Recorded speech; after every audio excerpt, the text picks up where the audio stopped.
yeah. Oh, yeah.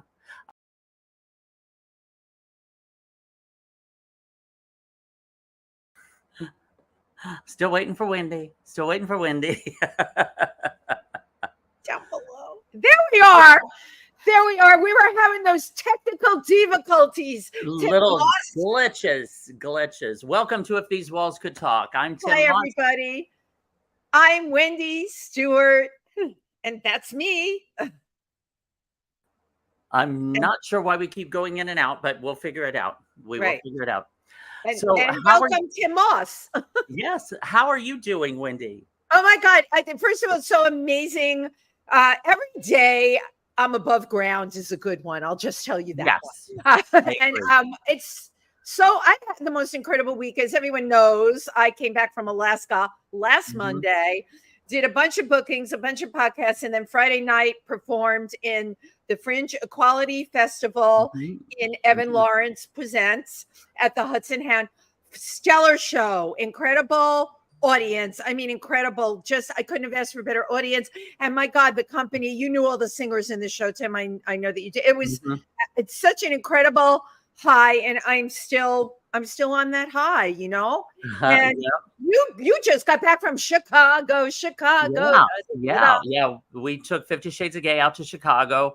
It was full house, Mercury Theater, full house, just a wonderful experience. It was everything from beginning to end was absolutely wonderful. My best friend from Florida, Nancy, she came over, and my other best friend, Ike, and we all got an Airbnb. So we were together for like 3 days. The two of you must have set it on fire. I saw some of the pictures. You all look so happy. We had a ball, the three of us together. That was good. But the show itself, the audience just ate it up. It was, you know, when you do a live show and the audience is right there, and just, we could not have asked for a better audience. It was I am happy for you, and I have to say the same for me. You know, it's not always that way. Sometimes the audience isn't full. Sometimes the audience, a few people have had too much to drink. We can't pick our audiences, right? And we have to turn it out every time, right? We have to be high on our game. But when the audience feeds you, when you get that amazing, incredible feedback, it's everything. Well, I had happened. There was a woman celebrating her 96th birthday at our show. And so I went out and I sat down and we sang happy birthday to her. And this guy kept saying, you know, oh my God, thank you so much for what you did for my mother. Thank you so much. Oh my God. And I came out, I did, I want to dance with somebody, and told everybody to get up, and they did. Everybody was up on their feet. And so I walked around singing it while I'm dancing with everybody. And I sat down beside the 96-year-old woman and did a couple dance steps with her. And he told me again, he was like, thank you so much for for what you did for my mother. Well, it turns out he was the CEO of Uberlube, who is one of our sponsors. Oh my God, that's right. Uberlube is right, which is they're based out of Chicago. So that he happened to be here. I didn't even know it was his mother. And so that worked out nicely.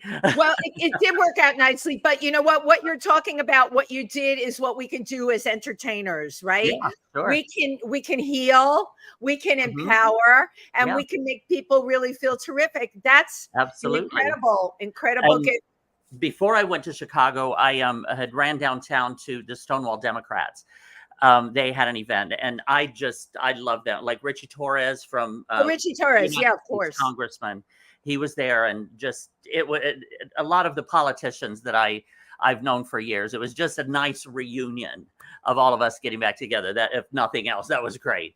Yeah, to be able to like see everybody that you're working with, you know, and that's something I have to say that we are really blessed that we get to do living in New York. You know, our universes revolve around each other. Well, I want to give a shout out. First of all, we had the amazing actress from the soaps, Louise Sorel, on our show months ago, and she's on fire. She just, starting in September, she's going to be reoccurring on Days of Our Lives. Oh, and yes. Wait, this is the best part of all. She's in this current People magazine on the stands. Oh, I know. Louise is in People. Come on, it doesn't get any better than that. I love it. People magazine, right?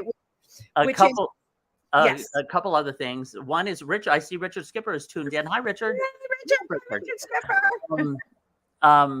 And also, after I got back from Chicago, I went down to an event for ERDI, which is the Improvisational Repertory Theater Ensemble.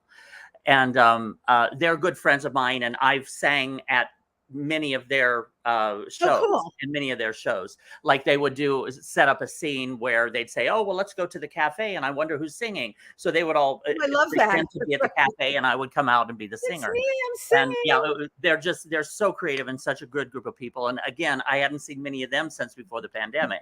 So again, I just had like reunion after reunion after reunion. And how funny that you were having all these reunions when you were just in a show called Reunion.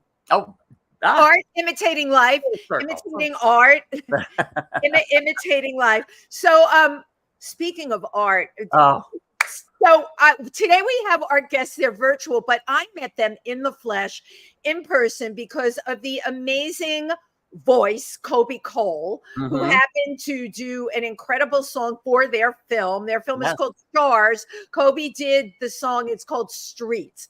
And Kobe had the after party after they had their screening here in New York. And, this is about us as artists all covering each other. I would not have met these two amazing artists, because they are based out of LA, but they love New York. I love that about them too. Oh my God, I'm so partial.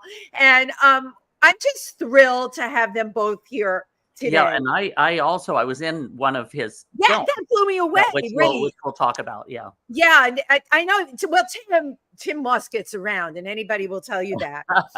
So, Mars Roberge is a multi-award winning director, producer, screenwriter, editor, and along the way became a mega DJ. And he was a stylist for Pat Fields. And of course, their current film, Stars, has opened up to critic acclaim. And I say their film because the other half of this dynamic duo is Debra Haden of Skunk in the Roses. She is a tour de force in the arts and actress, a singer, dancer, a designer, and she is just such an incredible. When you see Debra on stage, you can't take your eyes off of her. I'll just leave it at that. So please put your hands together for Mars Roberge and Debra Haden today. Thanks for having us. Hello. Well, we're so thrilled to have you here, and there's so much on the both of you that I think I wrote like 5 different introductions because that's a thing with intros. When you have people that have walked the walk and talked the talk, there's so much that you want to get out about them. But you are now here in the virtual flesh, as we say, and you can tell us all about everything we wanted to know about Mars Roberge and Debra Haden. How are you, first of all, today? Well, I got to be honest. I don't want this is such an exciting show, but I woke up with almost no voice. But I'm going to give you my whole opera voice. I'm not a singer to make this happen today. And I'm excited to be here because we've been waiting to be on your show for a while. Yeah, this is true. And then when I heard Tim was a part of this, Tim was Tommy in my movie, Mr. Sister, did such an amazing job.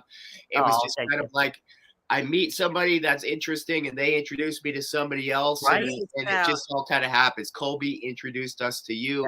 And Kobe Cole, amazing singer, I found on my friends list on Instagram. And I think I wrote him and I said, wow, why aren't you famous? Why doesn't everybody know you? I didn't do my film so that everybody knows you. I'm going to make it my goal that everybody knows you. And that's how we met. So incredible. Kobe, and the song Streets was so perfect for your film. Absolutely perfect.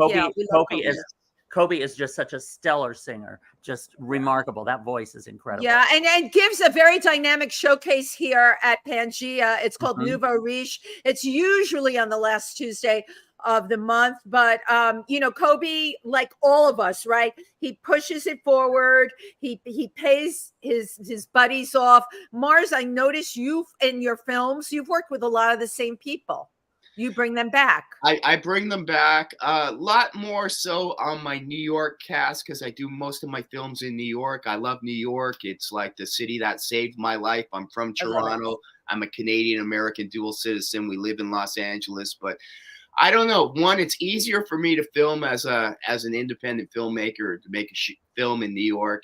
And the settings are better. You know, it's better than filming at the mini mall in LA next to the, 7-Eleven somewhere. Like, I want to see the Rockefeller Center next to whatever. And I could just put up a camera and start filming. The laws are different there. And, so all my friends that I made over the time, I try to put them in my films. And I was a stylist at Patricia Field, the mecca of whatever. You could say fabulousness for New York dressing movie stars and working with people like Amanda Lepore. But I was the silent individual that just sat there and stared at like a pole and thought, all right, who's going to come in this store and be interesting and be nice to me without knowing anything about me? And all of these people I slowly brought into my films now, because I was like a secret filmmaker just observing life for 10 years while I worked there with my mouth shut. And then now people are like, I love this. First of all, the secret filmmaker. My God, that is a beautiful buzz. Yeah. On that play on words, because we're downtown here talking to you. We're right by where the streets are filled with NYU film students right now, right? But you were a secret filmmaker because you didn't do anything. It was all happening up here, right? Yeah, I wanted to observe, because the truth is 10 years before that, I worked in every part of the industry in Toronto, from being a first AD for Jesse Terrero, who did Soul Plane and all the 50 Cent videos. I was his first person learning how to make films on these Much Music video grants for $5,000, where we'd shoot and film, and we would try to make $100,000 music video for $5,000. I love it. I learned how to do stuff back then, and I was a grip for IATSE. I put in my dues, because my first film festival was in 1992, and people think I'm brand new at this. So I had a bit of a life crisis, a bit of a downfall with alcoholism and stuff that brought me to America. Loss, right? Yeah, brought me to America. And I was working as a grip on Mariah Carey's film, All That Glitters, working with Rednecks. I'd like to say, they weren't necessarily my kind of people that I hang out with. And all of a sudden, that film continued filming in front of Patricia Fields. And here I am with all my makeup, more glitter eyeliner and everything. And I look out, and there's that director that was shooting it in front of the building, because they're still shooting. And he did a double take on me. And I think he thought, how do I know that guy? And I'm like, yeah, I was the redneck guy behind you like a month ago in the middle of the woods in Toronto, moving a car with lights. But, I needed a different change in my life. And, I always have my foot in the nightclub world as a DJ. Right. And, as a DJ. You're a DJ. I'm a DJ when I kind of moved to America and became an undead DJ, because a lot of people thought I died in Toronto when I just disappeared one day. And next thing, I'm like getting a new life in New York, working beside Amanda Lepore and Patricia Field, Cody Ravioli, and people like that. Cody Ravioli, wow. Who accepted me as me and said, okay, you're a DJ, an undead DJ. I'm the #1 transsexual in the world. And we would introduce each other as, here's my friend, the Antichrist, the dance music guy, Mars. Here's my friend, the #1 transsexual in the world, Amanda Lepore. And we'd hang out in these worlds. And it was just that push of like, Pat Field kind of saying anybody can be anything. And I met people with terms that I've never even known before. The dandy, the dandies, the mashallah and stuff. And it was like, well, I don't know what that is, but you are that. So I'm going to be this. And as I just observed the world, I never lost the fact that I could kind of walk into any kind of world and like a chameleon in a way, and kind of hide and just observe. And I just got lots of ideas. And finally, it's like today, people are like, in the last 10 years, I've made 4 feature films. What they don't know is I have 25 feature film scripts ready to go that I wrote all in different genres, because I've had so much time to think about things and see things that nobody else has seen. So I'm excited. Most of that root comes from New York, where it breathed life into me. And so I like to go back and help any of my friends that were in the world, to bring them back and say, all right, because people will put on an act and they'll be this way if they can get something. I was around long enough when I was uncool and stuff that I'm like, all right, I see who's nice here. I see who's cool. I know I'm like the real deal. It's like, but wait, Mars, you're blowing me away. You were uncool. You were like a redneck grip. I mean, who was this person? I can't believe this because now you personified cool, right? And Debra's laughing, and I want to hear about that cool union, how the two of you came together, right? Because obviously, this woman is the wind beneath your wings. We met in a music video I did. So you know, but we weren't there at the same time ever. Yeah, we weren't there. I was in his video. Yeah. I was in a relationship that was falling apart. Let's just say it wasn't a very intimate relationship. So as my own novel of getting through it, I became a persona called Kenny Kondo, the Egyptian pimp, and wrote all these electro songs about sex. And I had like about 40 songs about sex from an Egyptian pimp's point of view. And then this girl that was my old wedding photographer said, I'm going to school and I need music for a music video. I said, well, I do have all of this kind of stuff. And she loved it so much. She's like, oh my God, what is this? I need to do a music video for this. So then I was like, I had the outfit all ready to go because I had goals to play at these seedy sex shops in Hollywood with unannounced, just show up with the ghetto blaster and do concerts and stuff late at night. If I was working at the hustler store, I needed a job. And I thought maybe I'll do this Kenny Kondo thing. And she did this music video for school, and Debra was in some of the other shots. And I love it. And then we met at a Thanksgiving dinner like years later, and I'm like, yeah, you were in, not years later, that same year. And I said, wow, you were in my video, and I am that guy that looked like the Egyptian pimp, and so on. And that's how we met. If you had me at Egyptian pimp, I was going to ask you why you made that artistic choice. The pimp could have been from anywhere. You know what it was? I had outfits from Patricia Field that I didn't know what to do with. And I'm like, I don't know what to do with this stuff. Maybe I could be an Egyptian pimp. I had gold. You can actually Google it. There's a video on YouTube called Working Undercover by Kondo. And it's spelled Kondo. And the line was, come up to my condo. You know, so it was an ASAP. I always liked Rick James growing up, and I was the kid with cock rings on my arm because my sister thought that they were the cool wrist. I wanted a cool spiked wristband, but I was such a small kid that they didn't fit me. So my sister would go downtown Toronto and put cock rings on my wrist. I love your sister. I haven't met her. I love her already. I was that kid in grade 1 in Canada watching the movie The Warriors, wanting to be like the Furies baseball team, but wearing a cock ring on my wrist, a Fonz jacket, and failing grade 1 because I thought sandbox was a real class and that was more important than math. You know, they didn't explain that to me.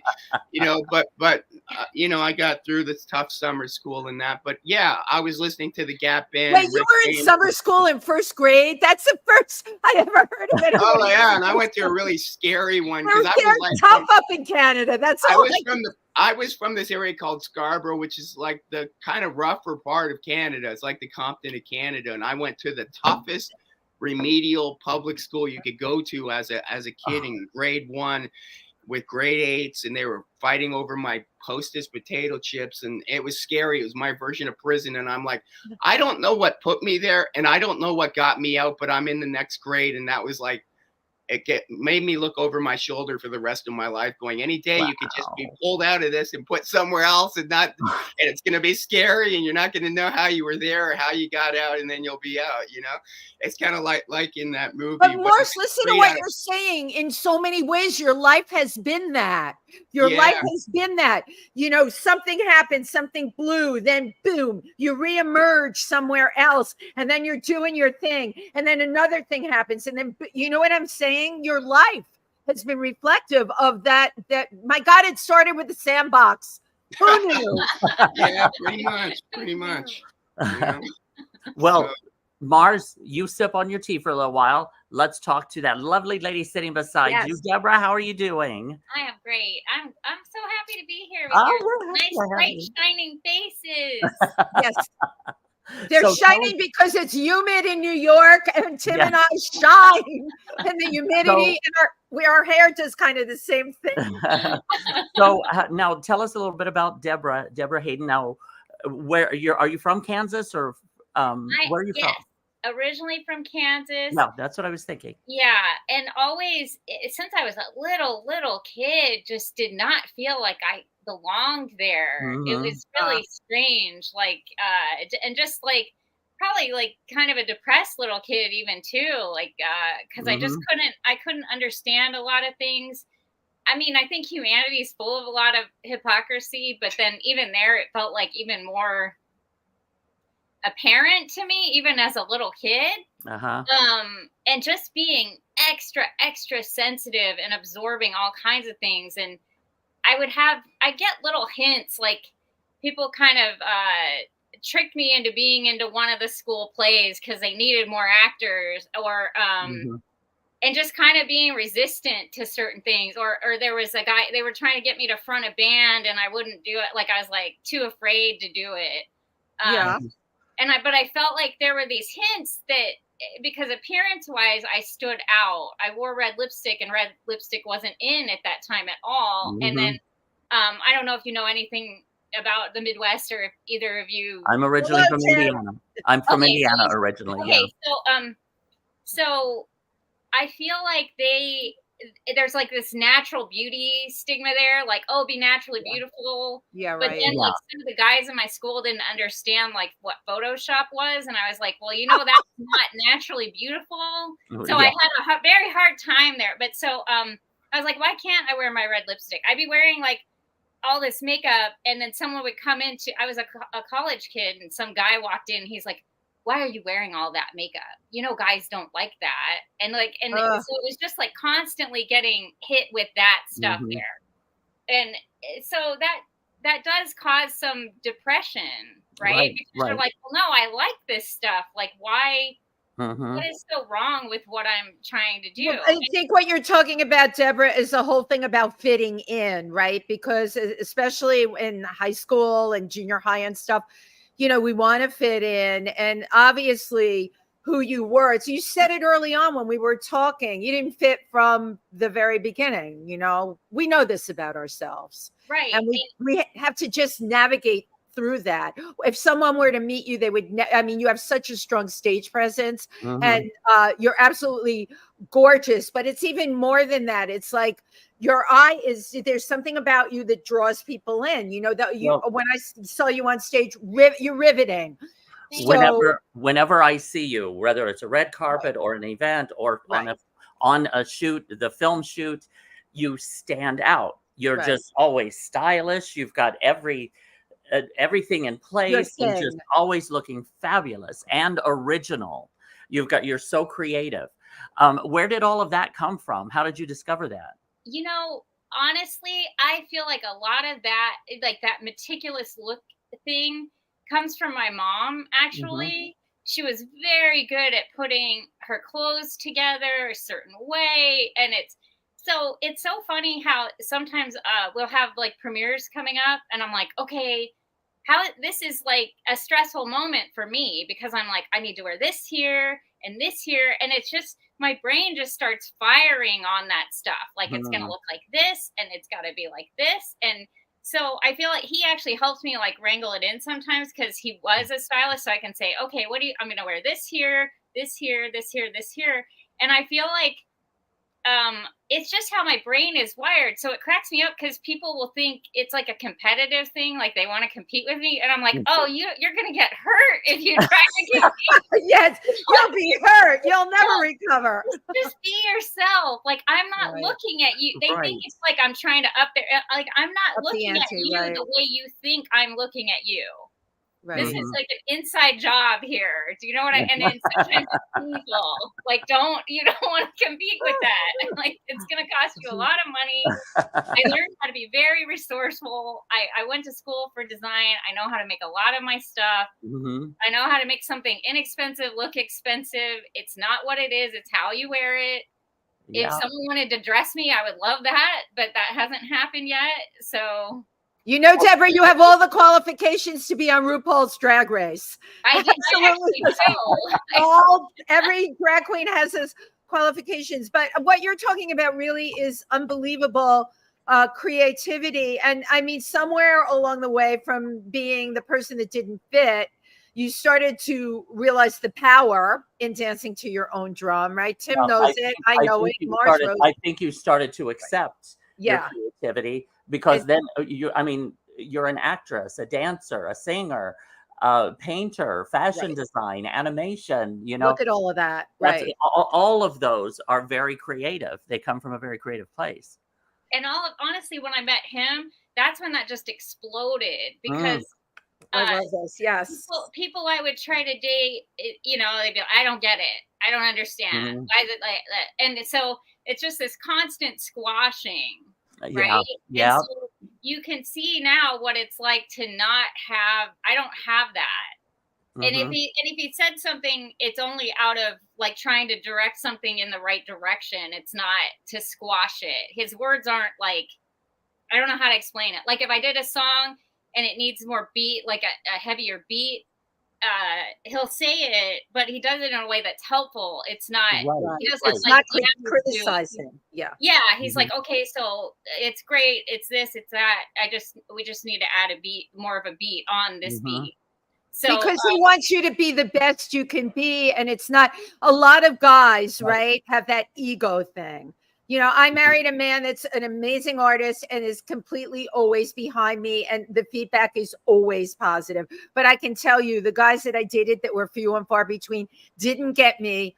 I didn't get them. And there was always that criticism. So isn't it incredible that the two of you are star-crossed and that you met each other? At Thanksgiving. Is that when you really came together, Mars? Kind of around then. And then we had our... one of our first dates was the world premiere for my first film, which was The Little House That Could, at Frameline, the oldest gay film festival in the world in San Francisco. She came as my date, and she wasn't in it, but during it, I said maybe I should do it. I didn't know I was going to make this film, but I made this, so I guess I should be making films now. So I need you to be in another film. I'm going to write a film, and we're going to do it. And we've been kind of on this film festival tour since June of 2013, a constant tour.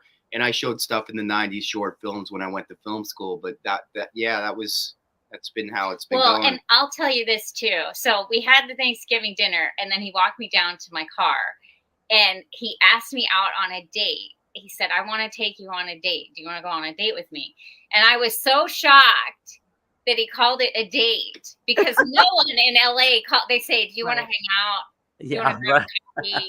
Like they keep it very like vague and loose so they can do whatever they want. And I knew with him, I was like, he's so direct. I was like, if he doesn't like me, he's going to tell me. Well, you're from New York, so we know in New York. I learned from the New Yorkers. You go, okay, you're going to enter your phone number in my phone, and I'm going to call it now so I know it works. Right, exactly. There, in LA, they won't. They'll just give you a fake email and disappear, But, yeah. Well, Tim, don't you think this is a good time to look at some of their work? Absolutely. Okay. So I believe we have a trailer. We have the trailer for Stars. We have a trailer for Stars, correct? Debra's newest song as well. We have a trailer for Stars. So why don't we take a look at that? Yeah.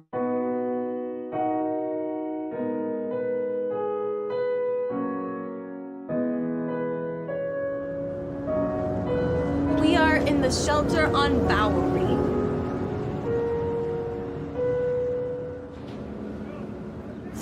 Come on, you guys shut up. Let's go to bed. Why do you have work in the morning? Shut up. No! Here I am! Begging in the subway like some kind of leper!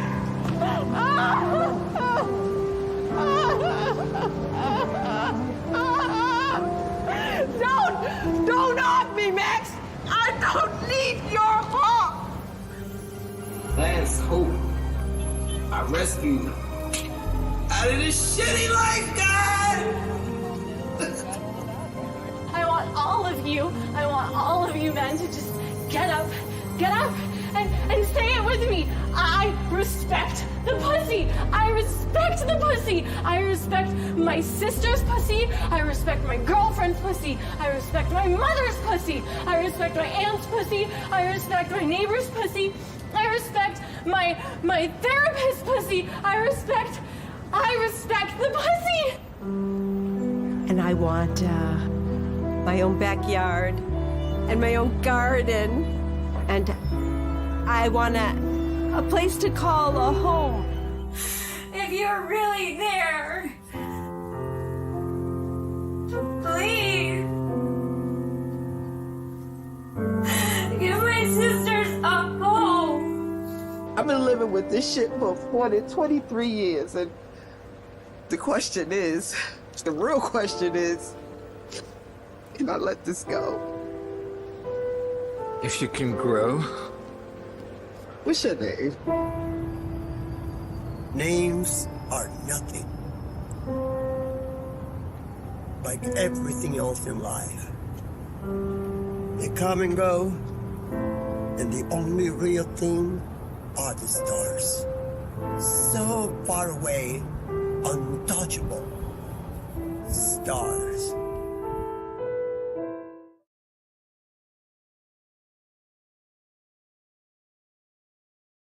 Wow.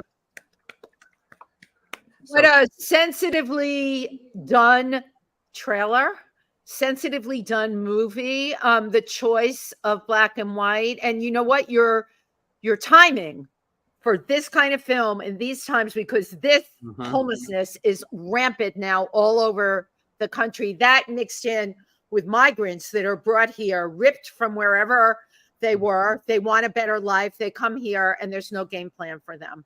Man, you just like, people are living on the streets. Well, tell us about Stars. So the whole project's been a love project from the get-go.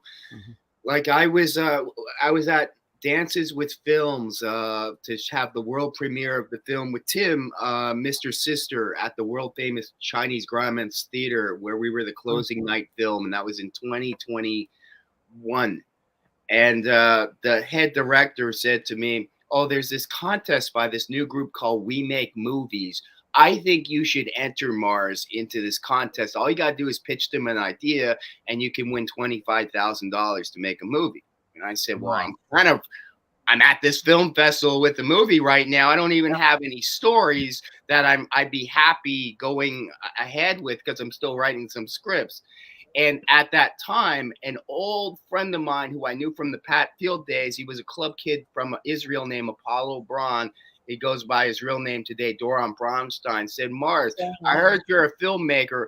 I'm going to mail you all these books and plays that I wrote." And I thought, well, okay. And he sent it. And looking at the stuff, it probably cost him $100 to mail, like from Israel. It looked like a curriculum to go to university or something like that.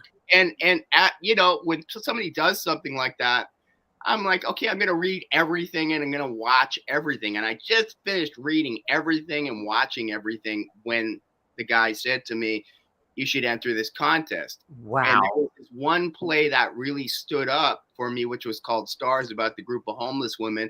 And I thought, I only make films that I write, but if I were to make somebody else's film, I'd want to make this film because it's a touching story about a group of homeless women that need to learn that they're a glimmer of hope is worth more than all the money in the world. Right. And it was self-reflecting, because when I met Doron, both of us were homeless in New York. I was couch surfing for 4 months while working at Patricia Field.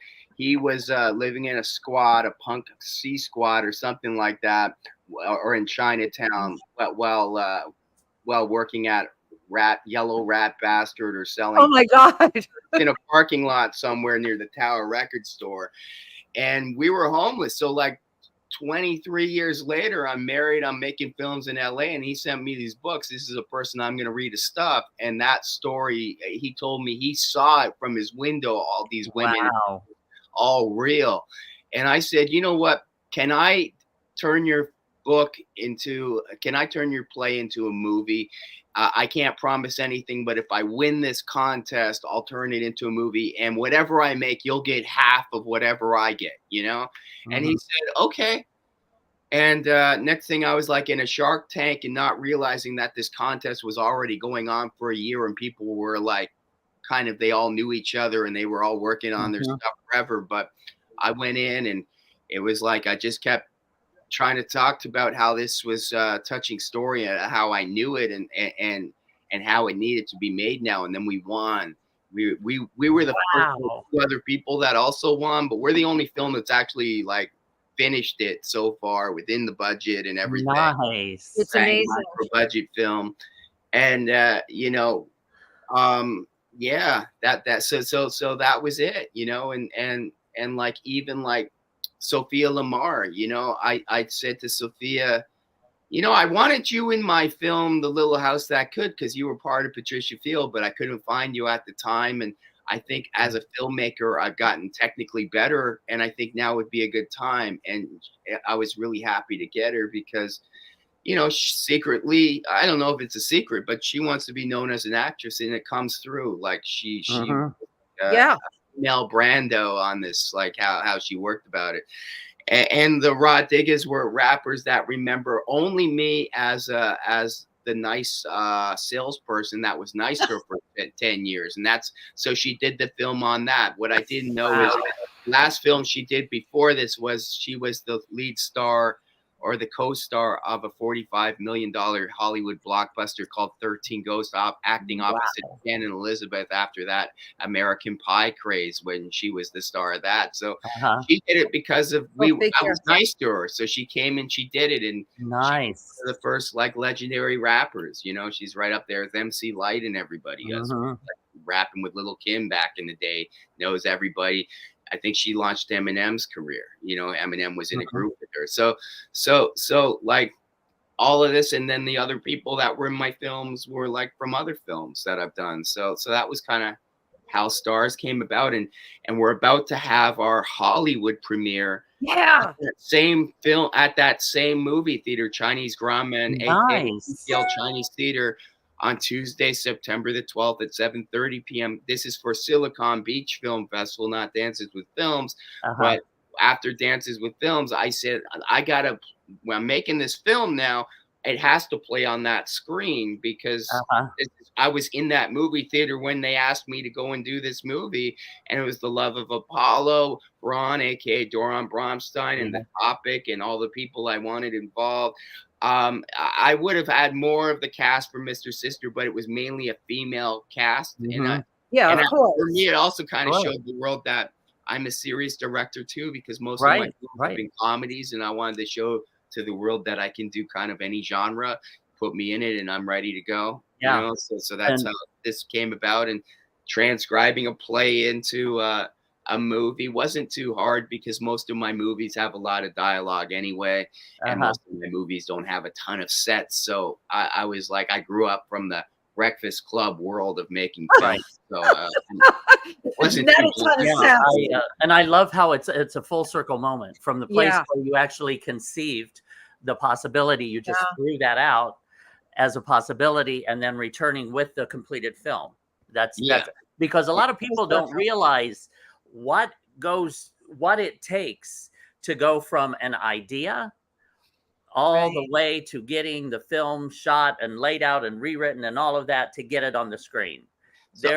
That's a long process. I'm very compulsive and I'll work as fast as possible, but even me working as fast as possible, from when that idea of like maybe I should enter that contest, I think it was the summer of 2021, and then we shot the film in March of 2022.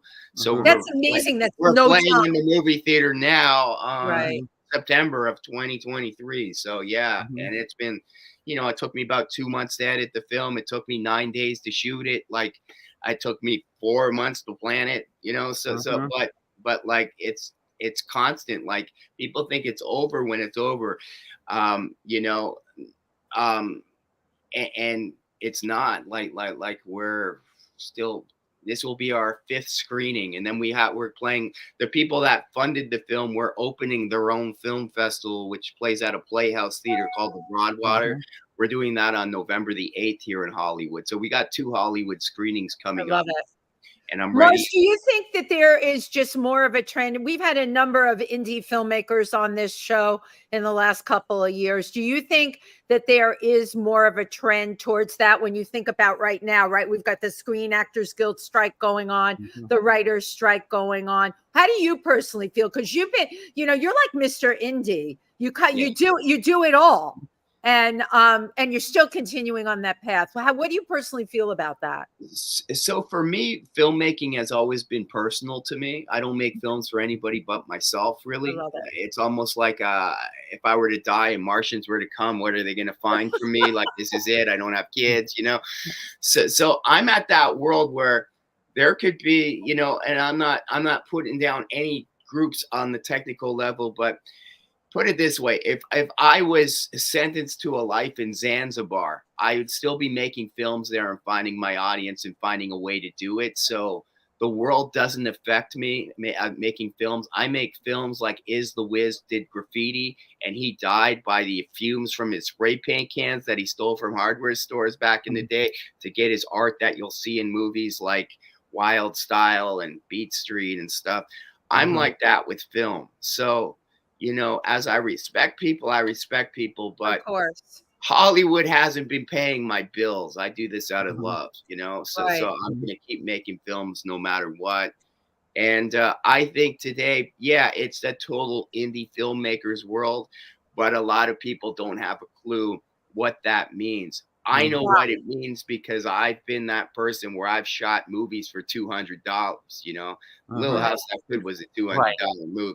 I love it. It took me 6 years of my life, but I did it. You know, so people that they're not, a lot of times they're not really. They say they want to be indie, but they have no idea what that means. I had to separate myself from what Hollywood is. UK press has said I'm a Hellawood filmmaker. I represent Hellawood. The hell with Hollywood. I do it my way, and that's kind of how it is. And if the ski masks have to come on, and I have to have lookout people, we're gonna get our film made. You know, like people aren't ready to do that. I'm ready to do that. I go in and do slap on that ski mask and make that film. Yeah, make a damn film, man.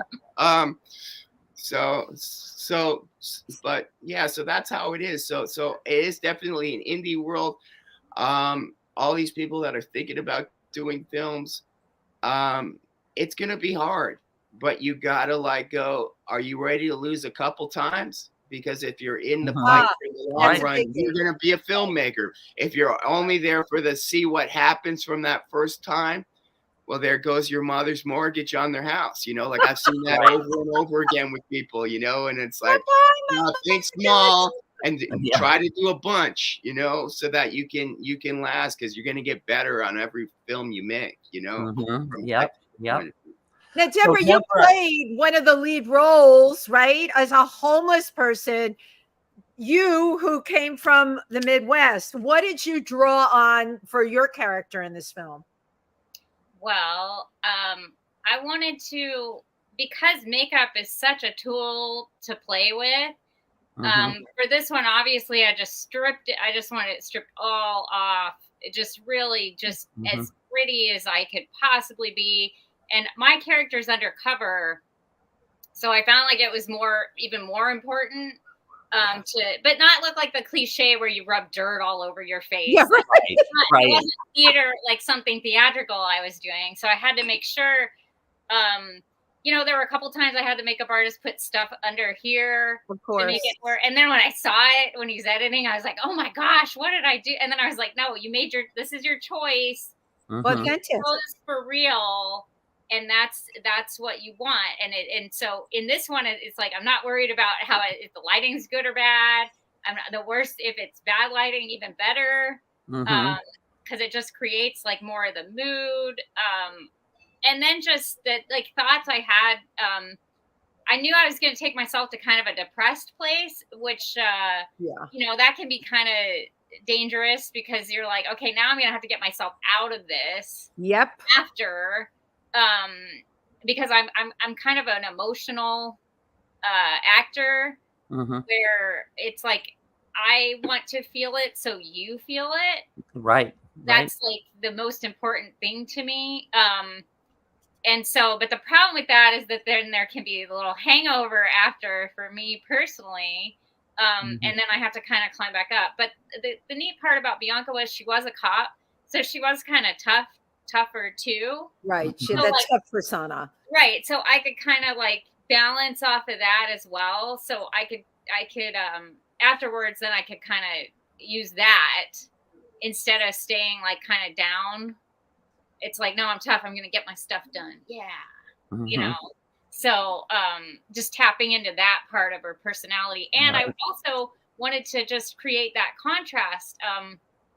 I don't want to give away too much of the movie, though. No, it's cool. But then when you see me doing better and I have actual makeup on and things like that, I wanted the stark contrast for you to see it. Right, I felt like it really achieved it, because then you see Deborah Glamour versus Deborah Down. Right. You know? Right. Yeah, to witness an entire evolution in that. Yeah, exactly. in Yeah, film. and then it was neat because like makeup is a tool for that. Right. So it's like, how can I make myself look even better? So that's always fun. That's a fun part of And it. it's a great opportunity for you to show your range, right, as a performer.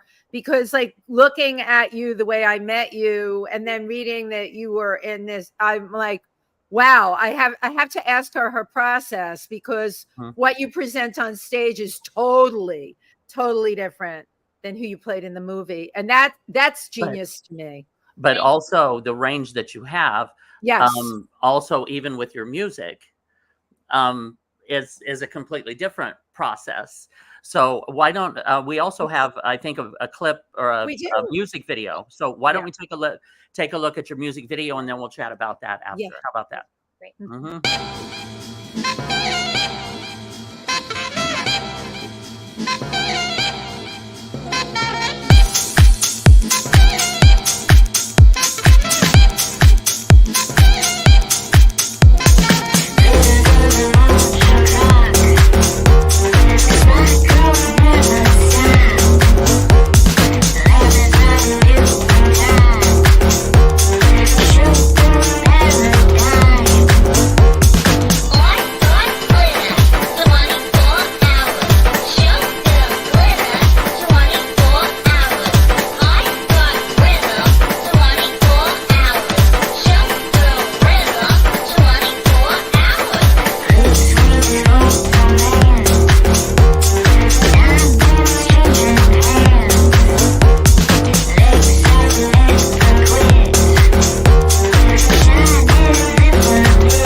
Oh, Debra Haden, you are not in Kansas anymore. I love that. And what a visual feast for the eyes, and just the everything about it. I need to know the whole backstory, why you chose this direction. Well, a lot of times, I meditate now. I meditate pretty much every day. Excellent.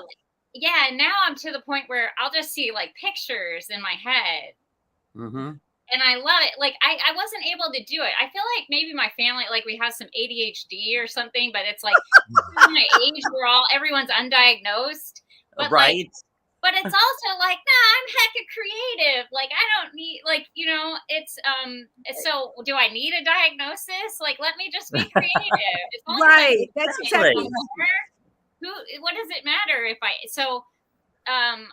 but some of it a lot of it's just like intuitively, like how just certain things come across your path. The name Skunk in the Roses, there was a skunk in my neighbor's rose bushes like years ago. It's like over a decade ago. I'd have to look up.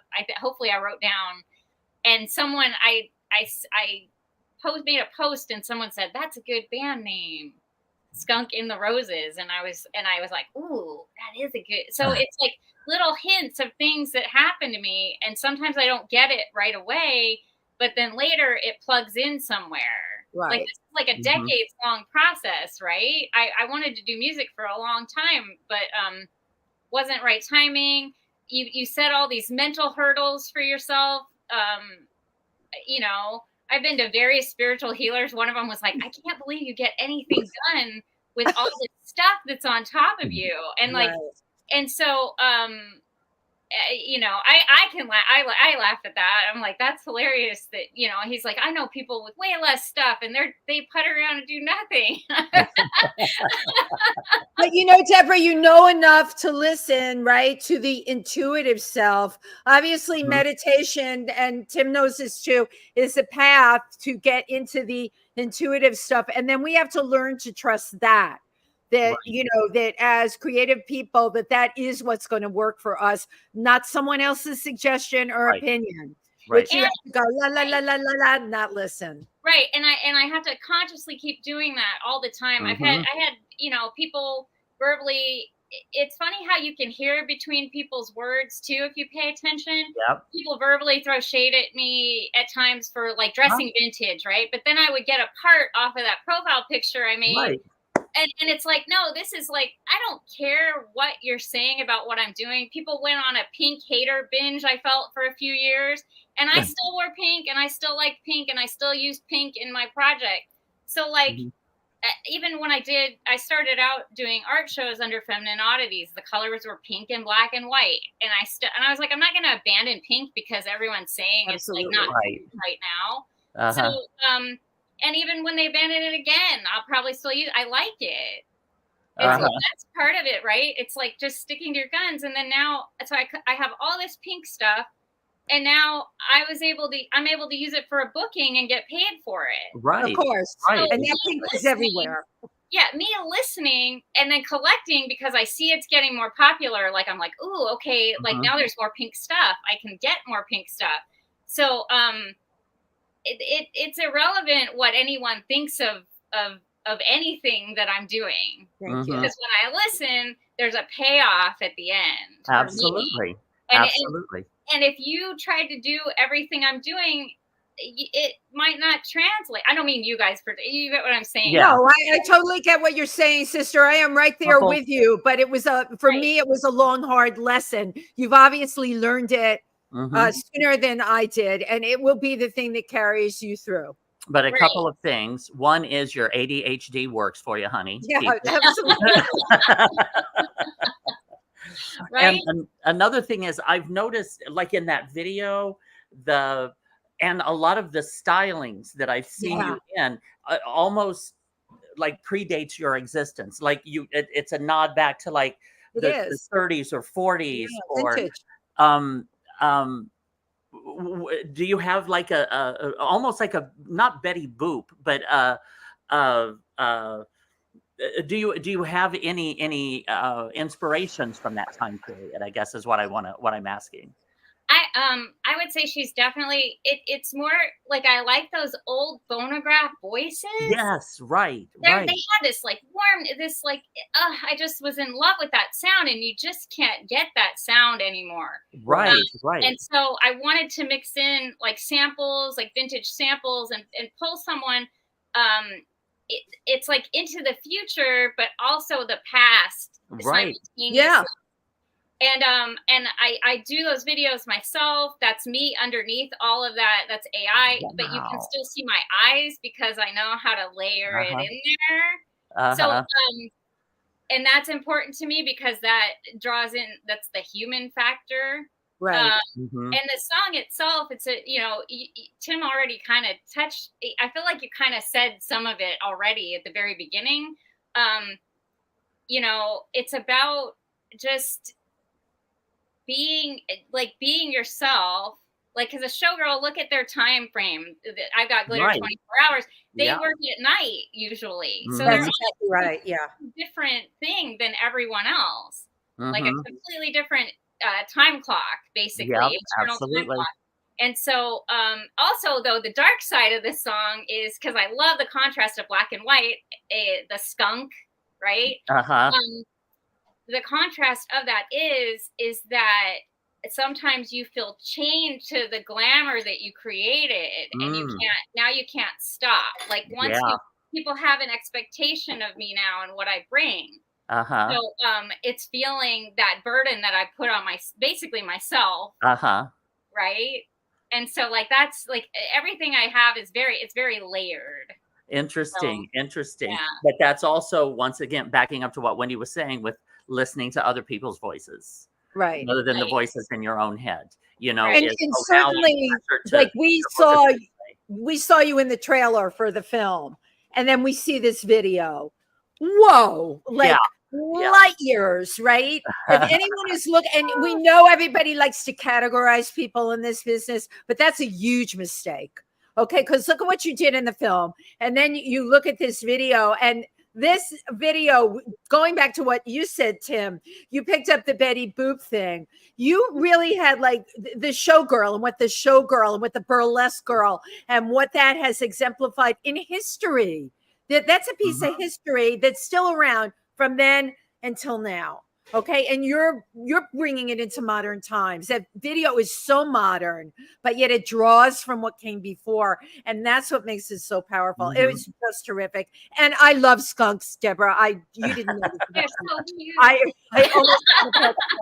I love, and our friend Jed Ryan, who watches our show, did have a pet skunk, but I digress. Anyway, I needed to share as long as you look at them from the front. They're so cute. They're so cute. They're absolutely so cute.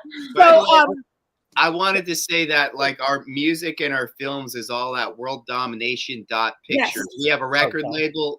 You can buy our vinyl. You can see where our films are playing. Everything's there. Worlddomination.pictures instead of .com. It's .pictures. That's where pictures. Okay. Okay. Perfect. Wonderful. And but you know, we got a bunch of comments on here today. I always love that people tune in. And Richard Skipper, the amazing Richard Skipper, you would be great guests on his show. Richard, thank you for tuning in today. He's a wonderful host and a performer. You know, we all wear so many stellar, hats. amazing. Yeah, he's amazing.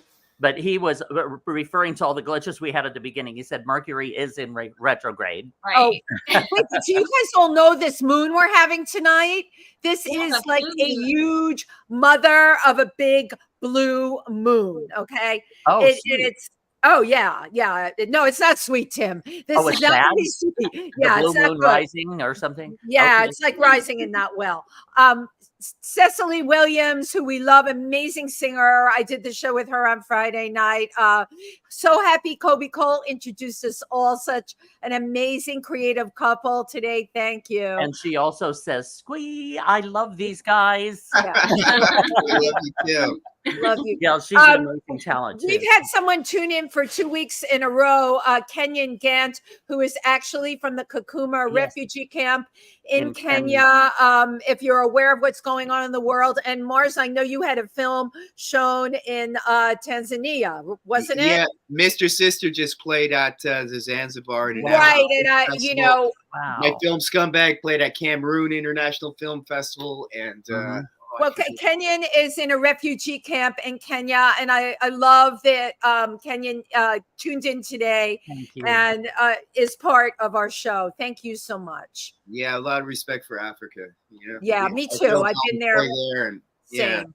And Same. also our dear friend Kobe Cole in capital letters says, "Love you all, hugs and kisses." Thanks, we love Kobe. you, Kobe Cole. And Richard Skipper also said, "Great show today." Yeah. We'd love to do his show too, Richard Skipper. Yes, Richard's wonderful. Yes, and you guys will be great guests. And John Cunningham says, "Good afternoon." So yes, we've had some lovely viewers tuning in, which we appreciate. So okay, I'm going to ask each one of you. So Debra, what is one of the things that you absolutely love about Mars? Oh my gosh! Oh, you know what? It's hard to name one. Well, he's hilarious. He's like comic relief, like all throughout the house. I tell him he has to write that down all the time. I love that. And his tenacity. It's so hard to just rest on your laurels around this person. It's like you're on the Mars train and it's going, or what's the point?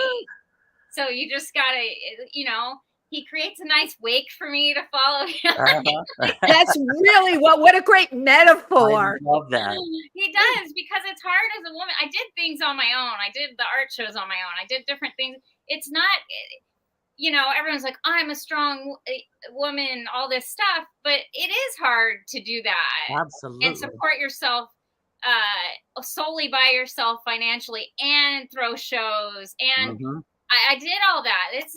That's a tough, and people may be hard on themselves for what they produce out of that, because they don't have funds and they don't have a commingling of energy. And I have to say, like, I feel really blessed, grateful that I have that, because I'm able to do so much more. It's when you pool resources, you have more resources. You have more talent. It's not just money, right? So it's like the energy. It's the pooling of the energies. You said it. Yeah. So that I could say a lot, but yeah. And Mars, what do you absolutely love about Debra? So the first week we lived together, I had to help her grab some bags from her car as she came home from work, and she was dressed like a space cat, where she drove home as a space cat in the middle of the day. She didn't even realize there was anything going on with it. And I thought, you're from Kansas and I'm living in LA, and I just worked with drag queens for 10 years. It really isn't any different. You don't know there's anything going on. She didn't know about club kids or anything. This is like her day job as an artist. So perfect fit. Yeah, so that was that became part of my life forever. I love it. I love it. Again, that fresh originality. I love it. That is fabulous. And Debra, it never hurts to be sleeping with the producer either. Oh, Tym Moss. Especially since he actually gets things done. Yeah, right. Right, exactly. Like, there's a lot of producers here in LA that don't produce anything. So. That is exactly. I know it's got to blow it blows my mind. And I've reached this stage where I will call out people that are not authentic. I don't want them in my world. I can't even be nice to them because it annoys me. It wastes my time because I work so hard. Tim works so hard. You guys work so hard. And then you see people that are tap dancing their way to the stars, and it's like, nope. Out of my universe. I totally understand that, because like a lot of times we'll be at an event or somewhere and very low key, and all these people will gravitate to this loudest person that's saying the stuff that they're doing, but they're not really doing it. Get wrong. They just pull the weeds for it. I mean, I hate to say that. They kind of pull the weeds for you, because you're like, okay, I see who gravitates to. because we'll know that person that they're gravitating to, and we know what they you know they're fake, right? And what they've actually produced, and we're like, okay, well, you know, I get the whole fake it till you make it thing to a degree, but there's a certain point where it's like all the fakes congregate together. Yeah. Oh, interesting. Because your energy is attracting. That's energy you're attracting. So you also have to, sure, you want to put on a character for yourself and create your life, right? I get that. I understand that. Create your life. You don't have to be what society tells you. Create your own life. But at a certain point, what is it like? Put up or shut up? Yeah. Like you gotta back what you're putting up. Yeah, exactly. Yeah. Yeah, absolutely. and luckily we've gotten pretty good critical reviews on all our films. So, and when I cast her, I actually write a part that I know is very much she could do somehow. That's fabulous. Was more of a challenge. This was kind of a challenge to prove to people that she could do this, and I had to prove to people I can do this kind of film too. As like to test ourselves, you know, and to try to be better at what we do. But in general, like a good example is she does ventriloquism and puppets too, you know. So like, of course she does. I know in the back of my mind, I can do it. I can have her play a ventriloquist in a movie down the road, and I won't have to do too much. Right. Absolutely. Yeah, So you can keep that tucked away. Keep that stuff tucked away, and like a good example, my film Scumbag. It was an awful telemarketing company I worked at, and people today would say, "Oh my God, this is so anti-PC. This is wrong," but it was true stuff that happened. And then her character, I kind of based almost on her, where the juxtaposition of that old time Hollywood glamour mixed with my world. It created more of a normal film where it's like, okay, it's not just going to be way off in the deep end and crazy. It's going to have and that's kind of how my writing has improved, because I combine both worlds now when I make these films. So I love that. That's so cool. Thing. I just want to mention one person that has been in a few of your films. I'm not sure how many. Michael Musto. Yeah, so I got to tell people out there, I told him he's in all of my films, and he said, I'm not in the documentary, and I checked, and unfortunately, I had cut his thing out right before the end. He was in a party scene talking to Pat, and, and same with Timac, the main star of The Last Dragon with Vanity back in the day. Got cut out from that one little second clip. So in my head, I always remember the first cut of the version of the film going, yeah, Michael, you're in all my films, but that's what ended up happening. Except for the one where you end up on the cutting room floor, which we've all experienced. Yeah, it was because I was working with the only sales agent at the time, and he's like, your film has to be 90 minutes. So I took a party shot and I shortened it a bit. So, but otherwise, Michael's been in all my films. So what about Michael? Isn't he? I just wanted to point that out because Michael is just wonderful. I love that guy. He's so talented and brilliant. Michael Musto is absolutely brilliant. You guys have been so great. I could do 2.5 hours with you all. This is so funny. Kobe Cole just walked into Pangea. He's got a meeting here. Stop it. I was going to nail him to say, hey, Steven, can you grab Kobe? I'm going to make him say hi on camera. And that's where we met in Pangea as the after party for the world premiere. Oh, that's right. We played Stars at Winter Film Awards as the opening night film, and at the after party across the Pangea. And that's exactly where I met you. Kobe Cole, get your butt out here and say hi to these wonderful people that you introduced us to. I went, here he is. Okay, no, you're on camera. You look fine. Tell him how handsome he is. Come on, I made room for you. I'm here for a meeting at Pangea. How are you guys? I love you guys. So proud of the work you've done. Amazing. Hi, Tim. Hi, baby. How are you? How's everything? Don't forget to listen to this incredible woman's music, right? We love her. Oh, my God. Isn't she fabulous? Yeah, we played her video. Oh, did you? Yeah, of course. I only saw the beginning of the show. I was on the train, but... It's okay. We won't hold you accountable. Congratulations. And don't forget to download Streets, available everywhere. Yeah, please pick that up. Thank you for making it. I love you, guys. I love you, Kobe. That's what I love about New York. It's just there you go. It's right. This is what you all love about it. Yeah. By the way, I will tell you with the Michael Musto thing, I get like a courage when I make films. I say I need these people and they have to be it. But my relationship with Michael Musto before that was I was trying to be a electro clash musician band called Rise NYC and promoting my parties, these S&M parties. And I would literally chase Michael down the street as he'd ride away from his bike, asking him to promote me or something. And that was my relationship. So when I finally asked him to be in a movie, I was really surprised. He said yes. I don't think we talked to each other much. Yes, a couple movies till then, but like he showed up and he did it. And it's kind of like Where's Waldo? Like he's in all my films. Like you have to I love it. And he does a great job. Great story. Well, tell us once again how people can find out more about the two of you. Worlddomination.pictures. Go and see our film. Go get tickets if you're out in Hollywood. You go to SiliconBeachFilmFestival.com/tickets. We're block JJJ. That's September the 12th, 7:30 p.m. Love to see you at the Chinese Grauman Theater.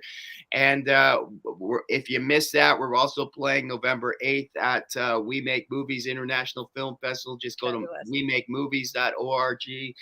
I'm a DJ. I sing vinyl. I'm doing a Twitch show 2 Saturdays from now. Look me up. I'm DJ Mars on Twitch. It's like an hour stream thing. Just subscribe. And we have a record label. Again, you can find out us on worlddomination.pictures. And I'm skunkintheroses.com, and I also have debrahaden.com. So you can find all my socials there, but all the socials for Skunk in the Roses is Skunk in the Roses. She'll be doing some shows soon. I'm going to be DJing at LA Punk Film Festival. I found out today on October the 8th. Fun. And she'll probably be performing soon. She played at the Festival of Cinema NYC, where we showed our Queen's premiere of Stars last a couple weeks ago, where we won Best Sound Editing. Shout out to Daniel Coolblood for that. And we're nominated for Best Ensemble. And I mean, it's so great, really. Yeah, we won Best Ensemble at Marine Film Festival. So that means even Colby won a Best Acting Award now. He's been nominated once and won once. And he's singing in the movie, so he's definitely one of the ensemble. Oh, wonderful. So that's the goal, and we hope to, it would be nice to play Europe or Asia very soon. Waiting on something in Egypt, Poland, and Japan that we could be out the door very soon. Not in the winter. You don't want to be outdoors in Poland in the winter. It's cold. And all my films are on Tubi or Amazon Prime. Just write Mars Roberge, and you can see them. Stars will hopefully be following in those footsteps at the end of November. That's what we hope. Nice. Great. And you're on Vimeo also. I'm on Vimeo also. Just go to look up World Domination Pictures on Vimeo. But Mr. Sister, Scumbag, and The Little House That Could's there. And I put a lot of times behind the scenes stuff on the Vimeo link. So that's the only place you can get that. Very, very, very cool. Wonderful. Well, thank you both. Debra Haden Mars Roberge, thank you so very much for taking some time and chatting with us. I love this. I absolutely adore you too. Thanks, Wendy. Adore you. Thank you guys so much. Thank you so much. Love you. All right. Oh, and stick around. We'll do a picture right after. Yep. Bye.